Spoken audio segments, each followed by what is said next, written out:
The pain is still raw 40 years later in the holiest place for Sikhs, the inner shrine of the Golden Temple, the very spot Indian armed forces stormed in 1984.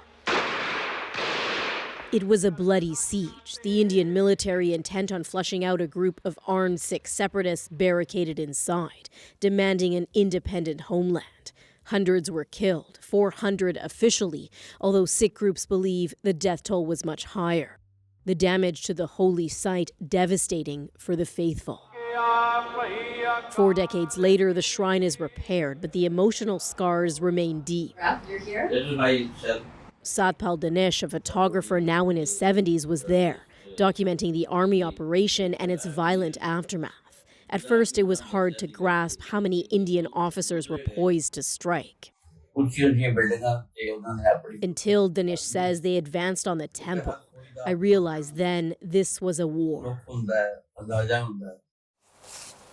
One that brought nothing but heartache to Beyant Singh and his family. Faded photos are all that he has left of his brother, shot and killed inside the temple, leaving 3 young boys fatherless. We never even saw his body or got his belongings back, Singh says. I can't ever forgive that insult from government officials.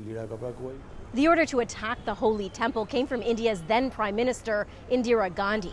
And even 40 years later, many of those gathered here say they'll never forget that or forgive India's government.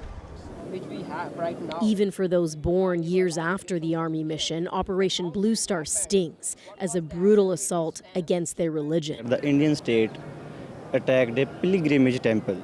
On that day, the government has attacked with tanks, with army, with commandos, full to kill Sikhs. Indira Gandhi is the focus of much of their anger, and she paid a heavy price for ordering Indian forces to charge the temple. Months later, she was assassinated by her Sikh bodyguards in retaliation. That, in turn, sparked anti-Sikh riots across the country. For some here, there's grievance and a sense that similar discrimination against Sikhs continues under India's present government. This group of separatists renewing the calls for an independent Khalistan state feels as much.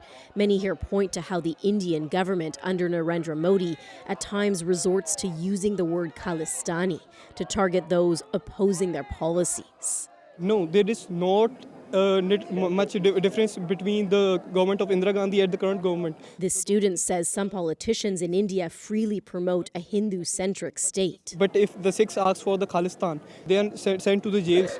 They are sent away from their homes.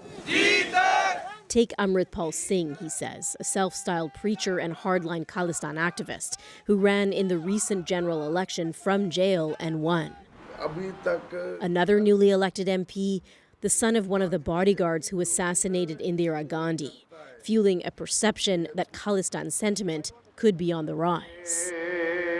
But for others at the temple, the anniversary of Operation Blue Star is not about politics. It's about educating future generations. To not let it happen again, because we are still a minority. So if we are not together as a community, then they can be lost in this nation. Nothing more important, she says, in an India where the ruling party has shown little regard for the concerns of the country's minorities.